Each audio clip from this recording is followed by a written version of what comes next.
इस शहर में इस इमारत के बारे में तरह तरह की बातें कही जाती हैं।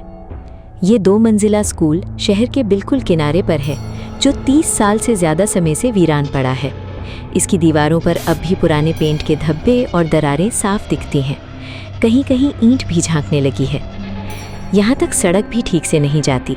आखिरी बस यहाँ से कुछ किलोमीटर पहले ही रुक जाती है और आगे का रास्ता एक टूटी फूटी कच्ची सड़क से होकर जाता है, जिस पर बरसों से कोई गाड़ी शायद ही गुजरी हो। ये जगह बहुत सुनसान है। आसपास ना कोई घर है, ना कोई दुकान, बस एक खुला खेत, बाड़ के किनारे कुछ पुराने पेड़ और दूर तक फैली खामोशी। जब मैंने ये वीडियो बनाने की सोची तो शहर में इस जगह के बारे में पूछताछ शुरू की, और हैरानी की बात ये रही कि ज़्यादातर लोग इसका नाम सुनते ही बात बदल देते थे।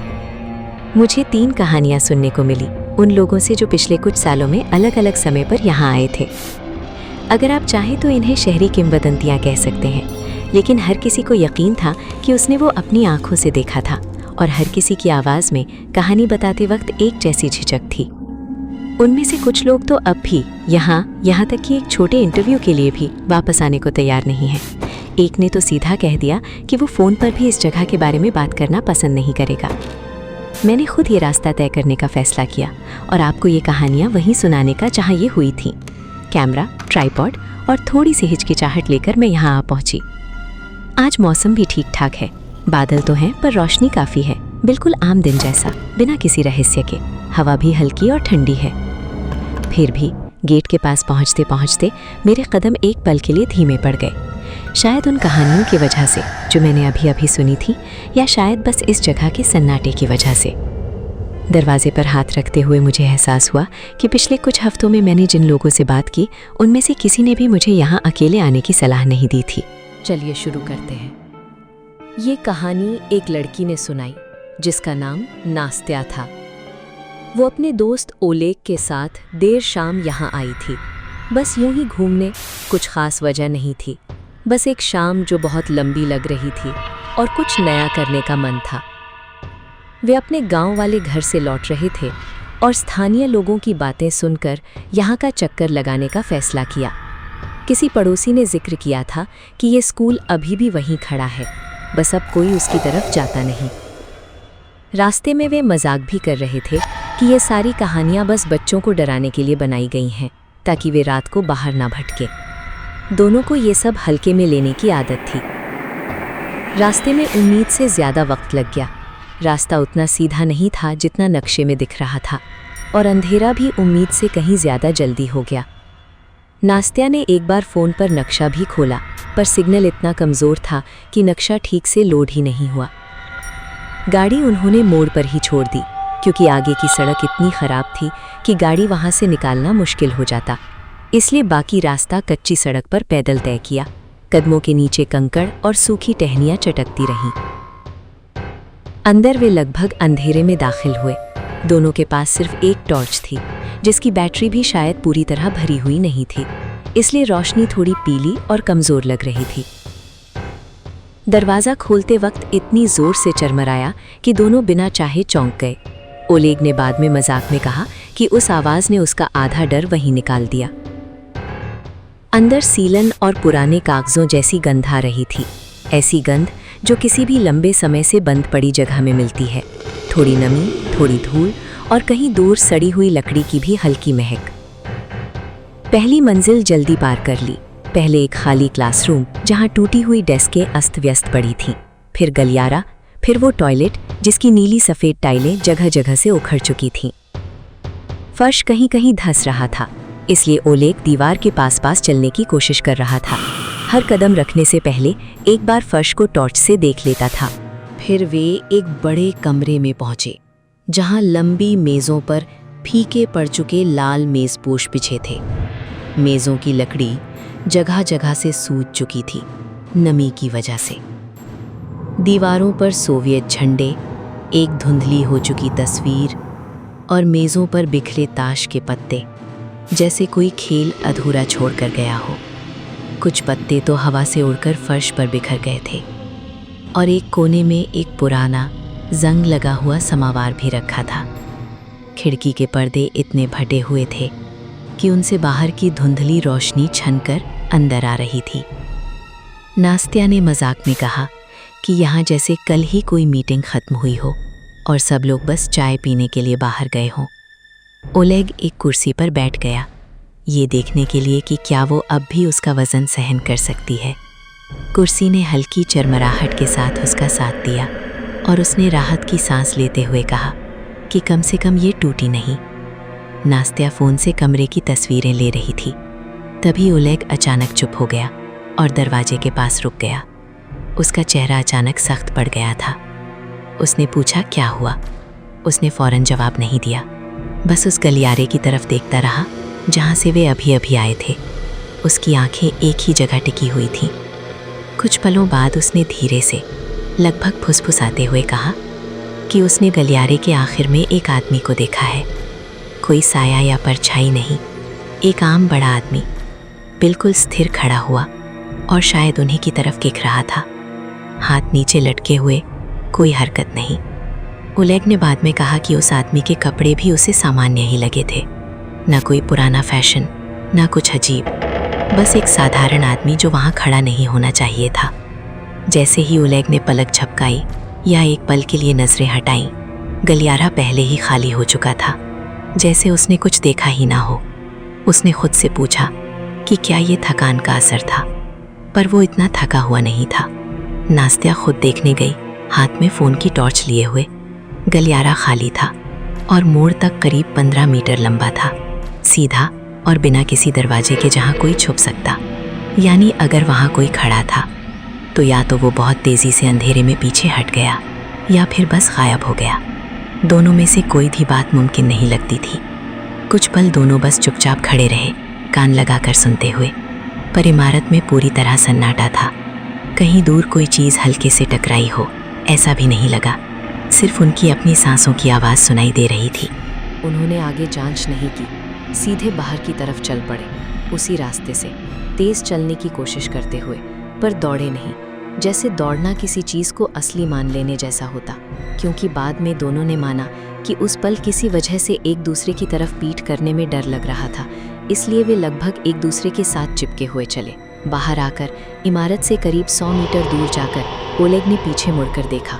उसके मुताबिक बस यूं ही, बिना सोचे समझे, शायद ये देखने के लिए कि इमारत सच में उतनी ही शांत दिखती है जितनी थी।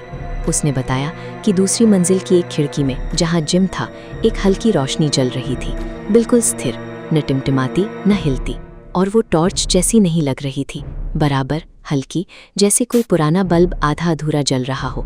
ठीक उस तरह जैसे पुराने घरों में कभी कभी बिजली के तार जल जाने से हल्की चमक बनी रहती है। इस इमारत में 30 साल से ज़्यादा वक्त से बिजली ही नहीं है। ये बात नास्त्या और ओलेग दोनों को अच्छी तरह पता थी, क्योंकि उन्होंने खुद ही रास्ते में इस बारे में बात की थी। नास्त्या खिड़की की तस्वीर नहीं ले पाई। ओलेग लगभग उसे खींचते हुए गाड़ी तक ले गया, बिना ये भी सुने कि वो क्या कहना चाहती थी। गाड़ी में भी दोनों काफ़ी देर तक चुप रहे, इससे पहले कि किसी ने कुछ कहने की हिम्मत जुटाई।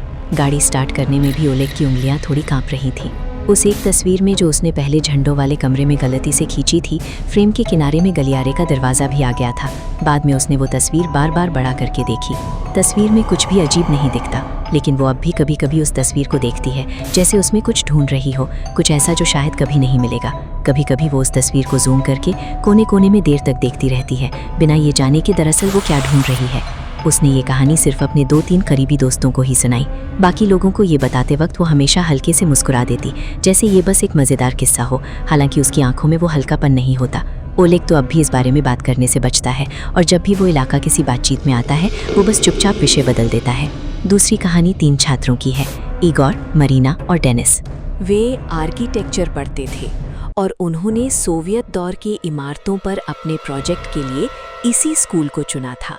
उनके प्रोफेसर ने कहा था कि इस इलाके में ऐसी सही सलामत बची हुई इमारतें अब बहुत कम बची हैं।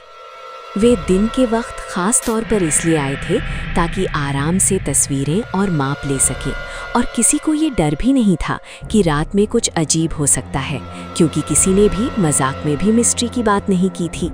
बिल्कुल तार्किक सोच वाले लोग काम से आए थे। भूत प्रेत में उनका कोई यकीन नहीं था। डेनिस तो अक्सर ऐसी कहानियों का मजाक भी उड़ाया करता था।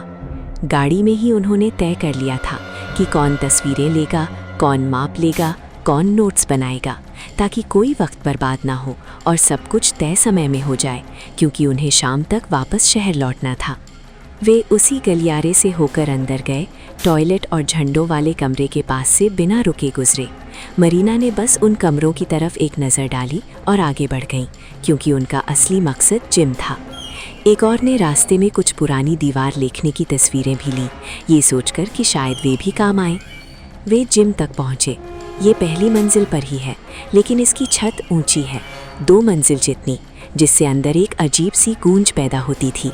हर आवाज़ थोड़ी देर तक हवा में तैरती रहती थी। डेनिस ने एक बार ताली बजाकर इस गूंज को परखा और आवाज़ सुनकर खुद हैरान रह गया। एक दीवार के साथ साथ एक संकरी बालकनी चलती है, दूसरी मंजिल से आने वाला रास्ता जो हॉल के ऊपर लटकता है। वहाँ की रेलिंग जगह जगह से जंग खाकर टूट चुकी थी। हॉल के अंदर बिना जाल का बास्केटबॉल रिंग, जिम्नास्टिक का बीम और दीवार पर पुराने एनाटॉमी के पोस्टर। दीवारों का रंग जगह जगह से पूरी तरह उखड़ चुका था और फर्श पर कहीं कहीं पुरानी लकड़ी की चिप्स बिखरी थीं। और खिड़की के पास छोड़ी हुई एक व्हीलचेयर, उसका एक पहिया थोड़ा मुड़ा हुआ था, जैसे उस पर कभी ज़्यादा वजन पड़ा हो। डेनिस ने ज़ोर से कहा कि जिम और मेडिकल पोस्टरों का ये मेल एक सोवियत स्कूल के लिए भी अजीब लगता है। एक और ने जवाब में बस कंधे उचका दिए, ये कहते हुए कि शायद यहाँ पास में कोई डिस्पेंसरी भी रही होगी। मरीना अपने नोटबुक में दीवारों की नाप लिख रही थी जब उसने पहली बार दीवार पर लगे पोस्टरों को गौर से देखा। कुछ पर कागज़ इतना पुराना हो चुका था कि अक्षर मुश्किल से पढ़े जा रहे थे। उसने डेनिस को बुलाकर एक पोस्टर की तस्वीर लेने को कहा ताकि बाद में उसे प्रोजेक्ट में शामिल किया जा सके।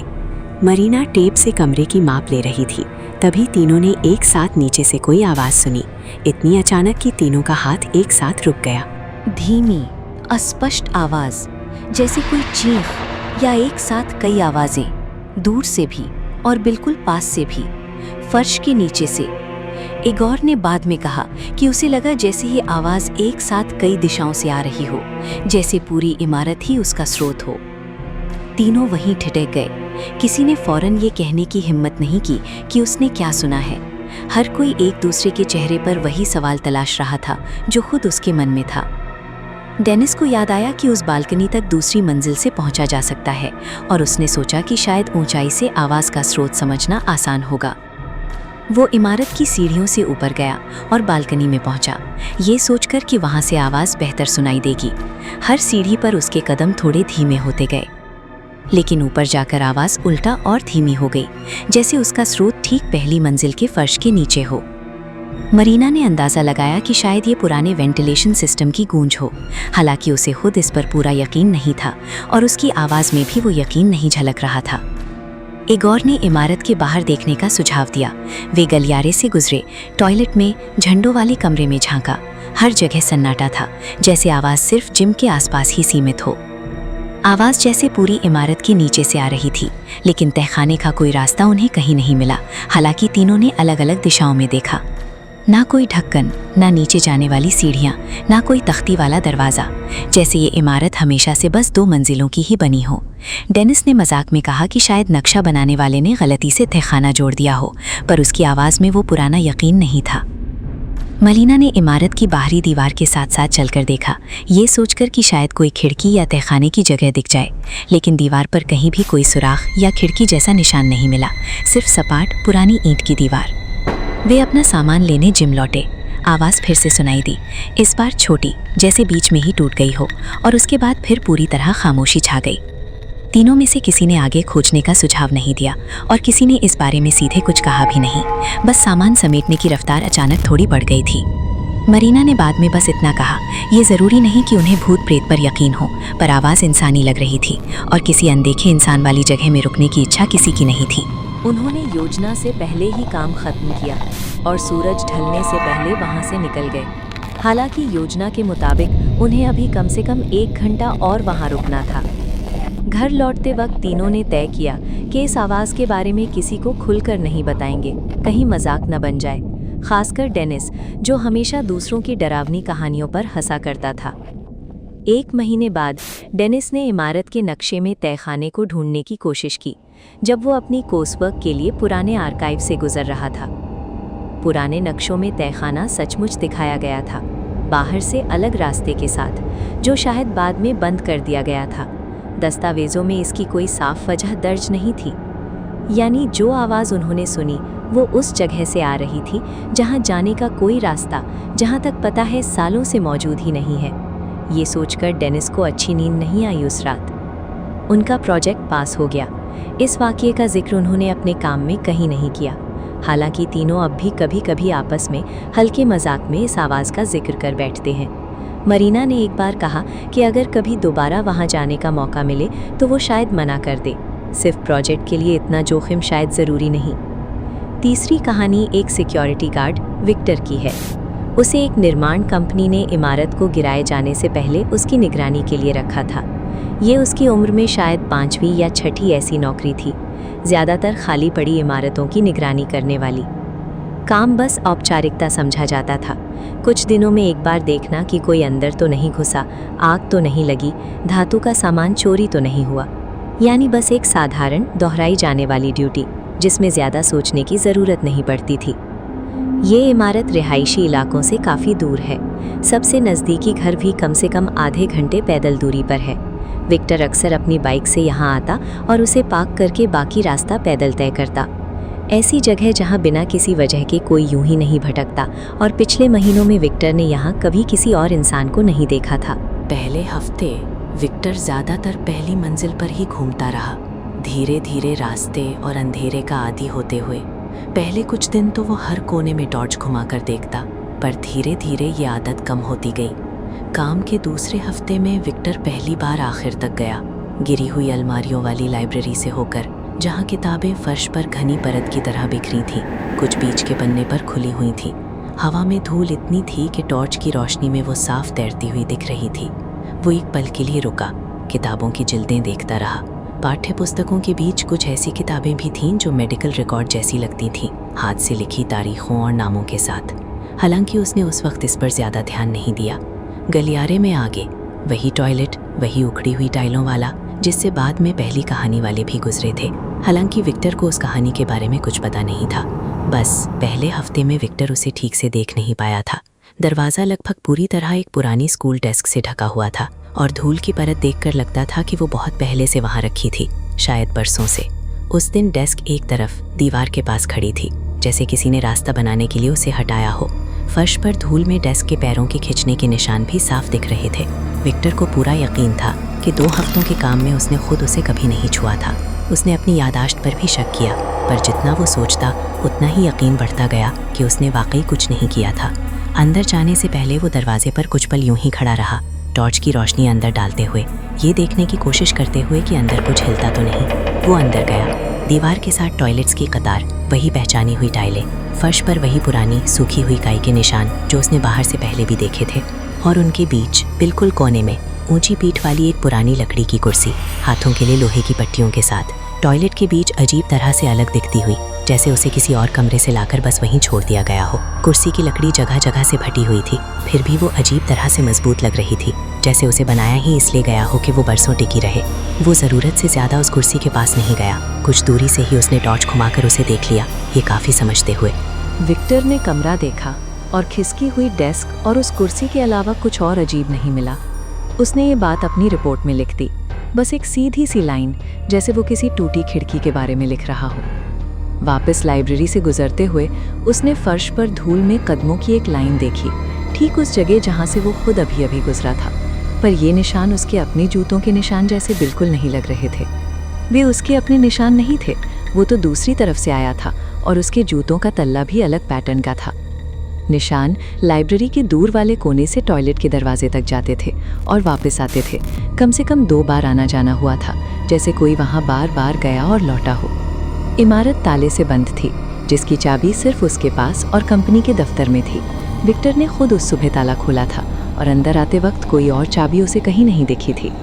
वो कुछ पल बस उन निशानों को देखता रहा, आगे बढ़ने की हिम्मत नहीं जुटा पा रहा था। वो कुछ पल यूं ही टॉर्च को जलाता बुझाता रहा, जैसे इससे कोई फैसला आसान हो जाएगा। हालांकि वो खुद भी नहीं जानता था कि वो किस फैसले का इंतज़ार कर रहा है। विक्टर ने उन निशानों का पीछा आखिर तक नहीं किया, ना ही ये जानने की कोशिश की कि वे ताज़ा थे या पुराने। उसने बस अपना बैग उठाया और लाइब्रेरी से बाहर निकलने का रास्ता पकड़ा। इमारत से बाहर निकला, दरवाज़ा बंद किया, कंपनी को फ़ोन किया और अगले दिन बिना ज़्यादा बताए बस समय की दिक्कत का हवाला देकर अपनी जगह किसी और को भेजने को कहा। कंपनी को उसकी जगह कोई और ढूंढने में करीब 3 हफ्ते लग गए। इस दौरान इमारत बिना किसी निगरानी के खड़ी रही। इस दौरान इमारत गिराने का काम टाल दिया गया। कागज़ों में वजह लिखी थी कि और जांच की ज़रूरत है। हालांकि विक्टर के मुताबिक इसका उसकी रिपोर्ट से कोई सीधा नाता नहीं था और उसे खुद भी ये समझ नहीं आया कि आखिर वजह क्या रही होगी। वो आज भी कभी कभी उस मोड़ से गुजरता है, लेकिन फिर कभी वहाँ नहीं रुका। जब भी कोई उससे उस काम के बारे में पूछता है, वो बस इतना कहता है कि ये एक मामूली छोटी सी नौकरी थी। 3 कहानियाँ, 3 अलग अलग समूह जो एक दूसरे को जानते तक नहीं थे, अलग अलग सालों में अलग अलग वजहों से इस इमारत में गए। इनमें से किसी में भी साफ तौर पर कुछ अलौकिक नहीं है, बस कुछ ऐसी बातें हैं जिनकी कोई सफाई करीब से देखने पर भी नहीं मिलती। छोटी छोटी दरारें जो तर्क की सतह पर बनी रह जाती हैं। एक आदमी जो जितनी तेजी से मुमकिन है उससे भी तेजी से गायब हो गया। एक ऐसी जगह से आवाज जहां जाने का रास्ता कब से मौजूद ही नहीं है। निशान वहां जहां निशान होने ही नहीं चाहिए। शायद हर बात की कोई सीधी सी वजह हो जो हमें बस मिली नहीं। शायद कोई इंसान इस इमारत में चुपचाप रहता हो, बिना किसी को पता चले। कभी कभी लोग सच में ऐसी जगहों में रहते हैं बिना किसी को पता चले, महीनों तक, बरसों तक भी। और ये बात हमेशा किसी ना किसी दिन अचानक सामने आती है। और शायद बात सिर्फ इतनी ही नहीं है। शायद कुछ जगहें बस अपनी पुरानी यादों को अपने अंदर किसी और तरह से थामे रहती हैं। मैं वापस उसी रास्ते से लौट रही हूँ जिससे आई थी, और पीछे खड़ी इमारत अब भी उतनी ही खामोश है जितनी सुबह थी। हवा हल्की थी और दूर कहीं पक्षियों की आवाज़ के अलावा कुछ भी नहीं सुनाई दे रहा था। गेट से बाहर निकलते हुए मैंने एक आखिरी बार पीछे मुड़कर देखा। दिन की रोशनी में ये इमारत बस एक पुरानी टूटी फूटी जगह लगती है, कुछ भी डरावना नहीं, कम से कम अभी तो नहीं। अगर आप खुद यहाँ आने का फैसला करें तो साथ में सिर्फ टॉर्च नहीं, बल्कि कोई ऐसा भी लाइए